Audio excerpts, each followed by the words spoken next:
महाभारत में द्रुज क्रीड़ा के समय युधिष्ठिर ने द्रौपदी को दांव पर लगा दिया और दुर्योधन की ओर से मामा शकुनी ने द्रौपदी को जीत लिया। उस समय दुशासन द्रौपदी को बालों से पकड़कर घसीटते हुए सभा में ले आया। जब वहां द्रौपदी का अपमान हो रहा था, तब भीष्म पितामह, द्रोणाचार्य और विदुर जैसे न्यायकर्ता और महान लोग भी बैठे थे। लेकिन वहां मौजूद सभी बड़े दिग्गज मुंह झुकाए बैठे रह गए। द्रौपदी को घसीट कर लाया जा रहा था। तब तक भी द्रौपदी को यह भान नहीं था कि मेरा चीरहरण होने वाला है। जब दुशासन से भारी सभा में द्रौपदी की साड़ी उतारने के लिए कहा गया, तब द्रौपदी को इस बात का एहसास हुआ कि संकट बड़ा है। उस वक्त उन्होंने अपने सबसे प्रिय सखा भगवान श्री कृष्ण का नाम पुकारा, हरि हरि अभयम कृष्ण अभयम। उद्धव गीता या उद्धव भागवत में श्री कृष्ण के सखा उद्धव उनसे इस संबंध में कई सवाल करते हैं। और जानते हैं श्री कृष्ण उद्धव संवाद को।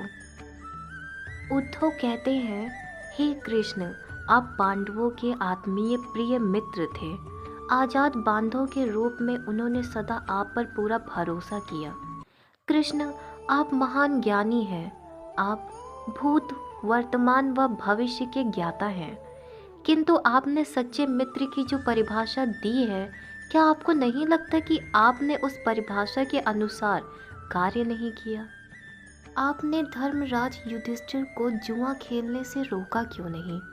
चलो ठीक है कि आपने उन्हें नहीं रोका, लेकिन आपने भाग्य को भी धर्मराज के पक्ष में भी नहीं मोड़ा। आप चाहते तो युधिष्ठिर जीत सकते थे। आप कम से कम उन्हें धन, राज्य और यहाँ तक कि खुद को हराने के बाद तो रोक सकते थे। उसके बाद जब उन्होंने अपने भाइयों को दांव पर लगाना शुरू किया, तब तो आप सभा कक्ष में पहुँच सकते थे। आपने वह भी नहीं किया। उसके बाद जब दुर्योधन ने पांडवों को सदैव अच्छी किस्मत वाला बताते हुए द्रौपदी को दांव पर लगाने को प्रेरित किया और जीतने पर हारा हुआ सब कुछ वापस कर देने का लालच दिया, कम से कम तब तो आप हस्तक्षेप कर ही सकते थे। अपनी दिव्य शक्ति के द्वारा आप पासे धर्मराज के अनुकूल कर सकते थे।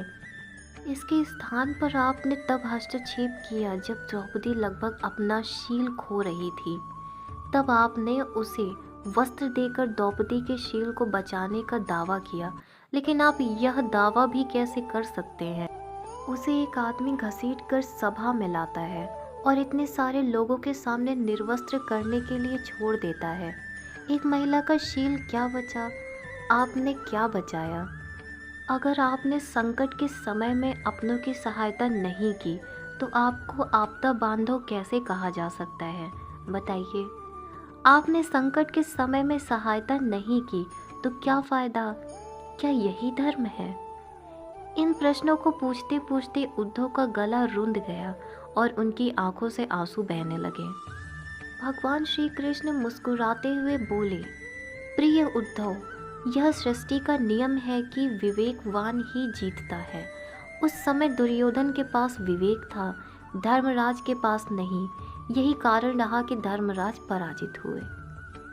उद्धव को हैरान परेशान देखकर श्री कृष्ण जी आगे बोले, दुर्योधन के पास जुआ खेलने के लिए पैसा और धन तो बहुत था, लेकिन उसे पासों का खेल खेलना नहीं आता था। इसीलिए उसने अपने मामा शकुनी का द्रुज क्रीड़ा के लिए उपयोग किया। यही विवेक है। धर्मराज भी इसी प्रकार सोच सकते थे और अपने चचेरे भाई से पेशकश कर सकते थे कि उनकी तरफ से मैं खेलूंगा। जरा विचार करो कि अगर शकुनी और मैं खेलते तो कौन जीतता? पासे के अंक उनके अनुसार आते या मेरे अनुसार? चलो इस बात को जाने दो। उन्होंने मुझे खेल में शामिल नहीं किया, इस बात के लिए उन्हें क्षमा किया जा सकता है। लेकिन उन्होंने विवेक शून्यता से एक और बड़ी गलती की, और वह यह कि उन्होंने मुझसे प्रार्थना की कि मैं तब तक सभा कक्ष में ना आऊं जब तक कि मुझे बुलाया ना जाए, क्योंकि वे अपने दुर्भाग्य से खेल मुझसे छुपकर खेलना चाहते थे। वे नहीं चाहते थे कि मुझे मालूम पड़े कि वे जुआ खेल रहे हैं। इस प्रकार उन्होंने मुझे अपनी प्रार्थना से बांध दिया। मुझे सभा कक्ष में आने की अनुमति नहीं थी। इसके बाद भी मैं कक्ष के बाहर इंतज़ार कर रहा था कि कब कोई मुझे बुलाता है। भीम, अर्जुन, नकुल और सहदेव सब मुझे भूल गए, बस अपने भाग्य और दुर्योधन को कोसते रहे। अपने भाई के आदेश पर जब दुशासन द्रौपदी को बाल पकड़कर घसीटता हुआ सभा कक्ष में लाया, द्रौपदी अपने सामर्थ्य के अनुसार जूझती रही।